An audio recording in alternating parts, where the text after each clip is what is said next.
สวัสดีครับน้องๆทุกคน ผมอาร์มเองครับ วันนี้เราจะมาคุยกันเรื่องที่โคตรจะอินเทรนด์ในวัยรุ่นอย่างเราๆเลยนะ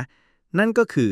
ต้นทุนที่ซ่อนอยู่ของการเรียนหนักทำกิจกรรมเยอะ แล้วก็เผลอๆหมดไฟไปตอนไหนไม่รู้ตัว หรือที่เขาเรียกกันว่าเบิร์นเอาท์นั่นแหละ เชื่อไหมครับว่าทุกวันนี้ชีวิตวัยรุ่นมันไม่ง่ายเลยนะ ไหนจะเรียนไหนจะกิจกรรมชมรมไหนก็งานพาร์ทไทม์ไหนก็โซเชียลมีเดียที่ต้องอัปเดตตลอดเวลาบางทีก็รู้สึกเหมือนตัวเองเป็นซูเปอร์ฮีโร่ที่ต้องทำทุกอย่างให้ได้ใน 24 ชั่วโมงใครๆก็อยากได้เกรดดีๆอยากมีโปรไฟล์ปังๆอยากมีเพื่อนเยอะๆซึ่งมันก็ไม่ใช่เรื่องผิดเลยครับแต่บางทีไอ้ความอยากนี่แหละที่ทำให้เราเผลอถลายไปกับวัฒนธรรมการหามรุ่งหามค่ำที่มันแฝงตัวอยู่ในทุกอนูของชีวิตเราเลยลองนึกภาพตามนะครับว่าตื่นเช้ามาก็เช็คไลน์กลุ่มงานก่อนเลยกินข้าวก็ยังต้องเปิดสไลด์อ่านหนังสือสอบเลิกเรียนก็ไปซ้อมชมรมต่อดึกๆก็ยังต้องปั่นรายงานกลุ่มหรือบางทีก็แบกงานกลับมาทำต่อที่หอจนบางทีเราก็แอบภูมิใจนะว่าเฮ้ยฉันนี่มันคนขยันจริงๆแต่เคยถามตัวเองไหมครับว่าไอ้ความขยันแบบสุดโต่งนี้มันกำลังแลกมากับบางอย่างที่แพงกว่าเกรด A ที่เราอยากได้หรือตำแหน่งในชมรมที่เราใฝ่ฝันหรือเปล่าปัญหาที่ซ่อนอยู่ทำไมวัยรุ่นอย่างเราถึงรู้สึกหมดไฟผมเข้าใจเลยครับว่ามันหนักแค่ไหนเพราะผมเองก็เคยผ่านจุดนั้นมาแล้วจุดที่รู้สึกว่าตัวเองเป็นแค่หุ่นยนต์ที่ถูกตั้งโปรแกรมให้เรียนแล้วก็เรียนหรือไม่ก็ทำกิจกรรมแล้วก็ทำกิจกรรมจนลืมไปเลยว่าชีวิตมันมีอะไรมากกว่าแค่ตัวเลขใน transcript หรือยอดไลค์ในโซเชียลมีเดียปัญหาหลักๆที่ทำให้เราเข้าสู่โหมดเบิร์นเอาท์ก็คือ 1. always on culture ติดหนึบกับโลกออนไลน์จนไม่มีเวลาพักหายใจสมัยนี้แค่มีมือถือเครื่องเดียวเราก็เรียนได้ทำงานกลุ่มได้ดูซีรีส์ได้ทุกที่ทุกเวลาแล้วครับจะตอบรายงานอาจารย์ตอนกลางคืนก็ได้หรือทำสไลด์กลุ่มตอนกำลังกินข้าวก็ไม่ใช่เรื่องแปลกอะไรเลยใช่ไหมครับไอความสะดวกสบายนี้แหละที่ทำให้เส้นแบ่งระหว่างชีวิตส่วนตัวกับชีวิตการเรียนกิจกรรมมันเบลอลงเรื่อยๆจนบางทีเราก็รู้สึกเหมือนโดนงานตามหลอกหลอนตลอด 24 ชั่วโมงไม่ว่าจะไปเที่ยวกับเพื่อนก็ยังต้องตอบรายงานกลุ่มหรือนอนอยู่ก็ยังต้องคิดถึงโปรเจกต์ที่ยังไม่เสร็จ 2. The glorification of overworking ยิ่งเรียนหนักทำกิจกรรมเยอะยิ่งดูเท่หรอสังคมเรามักจะเชิดชูคนที่เรียนเก่งกิจกรรมเด่นครับใครนอนน้อยใครอ่านหนังสือตัวรุ่งใครแบกงานชมรมเยอะๆมักจะถูกมองว่าเป็นคนทุ่มเทเป็นคนเก่งแต่จนบางทีเราก็เผลอไปเชื่อว่าการเรียนหนักหรือการทำกิจกรรมเยอะๆคือเครื่องหมายของความสำเร็จทั้งที่จริงแล้วมันอาจจะเป็นสัญญาณของความเหนื่อยล้าที่กำลังคลืบคลานเข้ามาก็ได้นะเหมือนเรากำลังวิ่งมาราธอนโดยไม่รู้ว่าเส้นชัยอยู่ตรงไหนนะสิ 3. Pressure to constantly being achieving ความกดดันที่ต้องดีขึ้นตลอดเวลาไม่ว่าจะเป็นในรั้วมหาวิทยาลัยหรือในกลุ่มเพื่อนเราทุกคนต่างก็แบกความคาดหวังไว้เต็มบ่าครับต้องได้เกรดดีๆต้องได้ฝึกงานบริษัทดังๆต้องมีกิจกรรมแน่นๆเพื่อให้โปรไฟล์ดูดีไอความกดดันที่ต้องดีขึ้นตลอดเวลานี่แหละที่ทำให้เราไม่กล้าที่จะหยุดพักไม่กล้าที่จะบอกว่าไม่ไหวแล้วเพราะกลัวจะตามเพื่อนไม่ทันกลัวจะสอบตกกลัวจะไม่มีอนาคตที่ดีทางออกฉุกเฉินกู้ชีพตัวเองจากภาวะหมดไฟในวัยเรียนเอาล่ะครับเมื่อเรารู้แล้วว่าปัญหาคืออะไรก็ถึงเวลามาหาทางออกกันแล้วครับผมมีวิธีง่ายๆที่ทุกคนสามารถนำไปปรับใช้ได้เลยรับรองว่าไม่ยากเกินไปแน่นอนเหมือนเป็นการชาร์จแบตให้ตัวเองกลับมาเต็ม 100% อีกครั้งหนึ่ง 1. Diminish creativity and innovation ปลุกความคิดสร้างสรรค์ที่หลับไหลลองสังเกตตัวเองไหมครับว่าเวลาที่เราเหนื่อยมากๆสมองมันจะตื้อคิดอะไรไม่ออกจะทำรายงานก็คิดคำไม่ออกจะแก้โจทย์ก็งงไปหมดนั่นแหละครับคือสัญญาณว่าความคิดสร้างสรรค์ของเรากำลังถูกบั่นทอน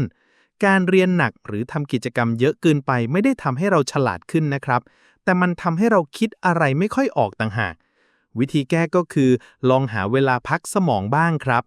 อาจจะเป็นการเดินเล่นสั้นๆในสวนฟังเพลงโปรดดูหนังตลกหรือทำอะไรที่ไม่เกี่ยวกับเรื่องเรียนเลยก็ดีเหมือนกันเพื่อให้สมองได้รีเซ็ตตัวเองเหมือนกับการกดปุ่ม Restart คอมพิวเตอร์นั่นแหละครับ 2. Declining productivity เรียนน้อยลงแต่ได้ผลลัพธ์มากขึ้นฟังดูย้อนแย้งใช่ไหมครับเรียนน้อยลงแต่ได้ผลลัพธ์มากขึ้นแต่เชื่อเถอะครับว่ามันเป็นเรื่องจริงเวลาที่เราเหนื่อยมากๆประสิทธิภาพในการเรียนจะลดลงอย่างเห็นได้ชัดลองจัดตารางเรียนและกิจกรรมให้ดีครับทำงานที่สำคัญที่สุดก่อนแล้วค่อยๆไล่ไปงานที่รองลงมาและที่สำคัญคือหัดปฏิเสธงานที่ไม่จำเป็นหรือกิจกรรมที่ไม่สำคัญบ้างเพื่อให้เรามีเวลาโฟกัสกับสิ่งที่สำคัญจริงๆและมีเวลาพักผ่อนบ้างการพักผ่อนอย่างเต็มที่ต่างหากที่จะทำให้เราเรียนรู้ได้มีประสิทธิภาพมากขึ้น 3. The town on both physical and mental health ดูแลสุขภาพกายและใจเหมือนดูแลเกรดในวิชาโปรดนี่คือต้นทุนที่แพงที่สุดครับเพราะสุขภาพที่ดีมันซื้อด้วยเงินหรือเกรด A ไม่ได้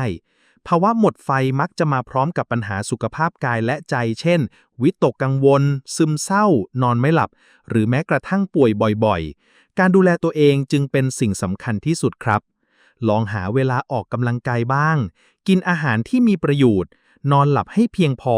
อย่างน้อย 7-8 ช่วงนะครับแล้วถ้าไม่ไหวจริงๆก็อย่าอายที่จะไปปรึกษาผู้เชี่ยวชาญหรือคุยกับคนที่ไว้ใจนะครับการขอความช่วยเหลือไม่ใช่เรื่องน่าอายแต่มันคือการรักตัวเองต่างหากเรื่องราวของผมจากเด็กกิจกรรมเยอะสู่ชีวิตที่สมดุลในมหาวิทยาลัยผมเองก็เคยเป็นหนึ่งในคนที่บ้ากิจกรรมมากๆครับสมัยเรียนมหาวิทยาลัยนี่กิจกรรมแน่นเอียดไหนจะชมรมบาสไหนจะค่ายอาสาไหนจะงานคณะไหนจะโปรเจกต์กลุ่มวิชาเอกจนบางทีก็รู้สึกเหมือนตัวเองเป็นซอมบี้ที่เดินได้ครับตื่นเช้ามาก็เหนื่อยและเลิกเรียนก็หมดแรงจะทำอะไรต่อนอกจากนอนฉลบไม่อยู่ช่วงหนึ่งครับที่ผมรู้สึกว่าตัวเองเริ่มคิดอะไรไม่ออกเลยครับ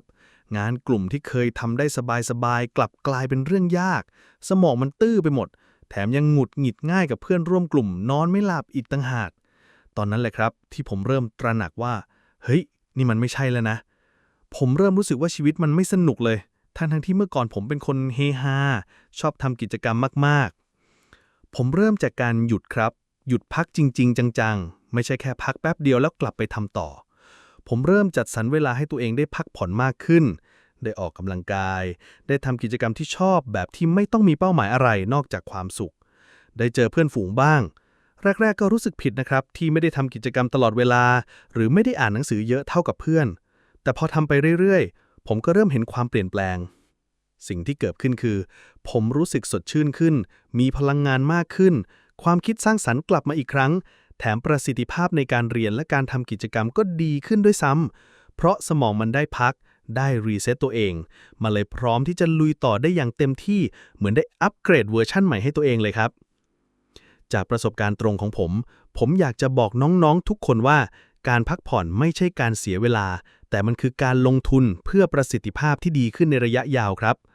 การดูแลตัวเองให้ดีคือพื้นฐานสำคัญที่จะทำให้เราประสบความสำเร็จได้ในทุกๆด้านไม่ว่าจะเป็นเรื่องเรียนเรื่องกิจกรรมหรือเรื่องความสัมพันธ์ครับได้เวลาลงมือทำมาสร้างชีวิตวัยรุ่นที่โคตรปังไปด้วยกันเป็นไงบ้างครับน้องๆหวังว่าเรื่องราวและแนวคิดที่ผมเอามาฝากวันนี้จะเป็นประโยชน์กับทุกคนไม่มากก็น้อยนะครับจำไว้นะครับว่าการเรียนหนักการทำกิจกรรมเยอะเป็นสิ่งที่ดีแต่การเรียนและทำกิจกรรมอย่างชาญฉลาดและรู้จักดูแลตัวเองให้ดีกว่าเดิมนั้นสำคัญกว่ามากเพราะสุขภาพกายและใจของเราคือสิ่งที่มีค่าที่สุดนะครับเอาละครับถึงเวลาที่เราจะมาลงมือทำไปด้วยกันแล้วผมอยากชวนทุกคนลองนำแนวคิดเหล่านี้ไปปรับใช้ในชีวิตประจำวันดูนะครับอาจจะเริ่มจากเรื่องเล็กๆน้อยๆก่อนก็ได้เช่นกำหนดเวลาปลอดจอที่ชัดเจนลองตั้งเป้าหมายว่าจะไม่แตะมือถือหรือคอมพิวเตอร์เลยในช่วงเวลาพักผ่อนเช่นหลัง4 ทุ่มหรือช่วงกินข้าวหาเวลาพักสั้นๆระหว่างวันลุกขึ้นเดินยืดเส้นยืดสายหรือมองออกไปนอกหน้าต่างบ้างระหว่างอ่านหนังสือหรือทำงานกลุ่ม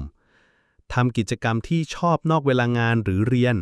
หาอะไรที่ทำแล้วมีความสุขจริงๆเช่นเล่นเกมดูหนังฟังเพลงเล่นกีฬาหรือออกไปเที่ยวกับเพื่อนเพื่อให้สมองได้พักผ่อนอย่างแท้จริงครับและที่สำคัญที่สุด ผมอยากชวนทุกคนมาแบ่งปันประสบการณ์กันในคอมเมนต์ด้านล่างนี้เลยครับใครเคยหมดไฟแล้วมีวิธีจัดการยังไงหรือใครมีเคล็ดลับดีๆในการรักษาสมดุลชีวิตวัยรุ่นก็มาแชร์กันได้เลยนะครับผมรออ่านอยู่ครับถ้าคลิปนี้มีประโยชน์และโดนใจทุกคนอย่าลืมกดไลค์ให้ผมด้วยนะครับแล้วก็แชร์ไปให้เพื่อนๆหรือคนรู้จักที่กำลังเรียนหนักทำกิจกรรมเยอะจนลืมดูแลตัวเองด้วยนะครับ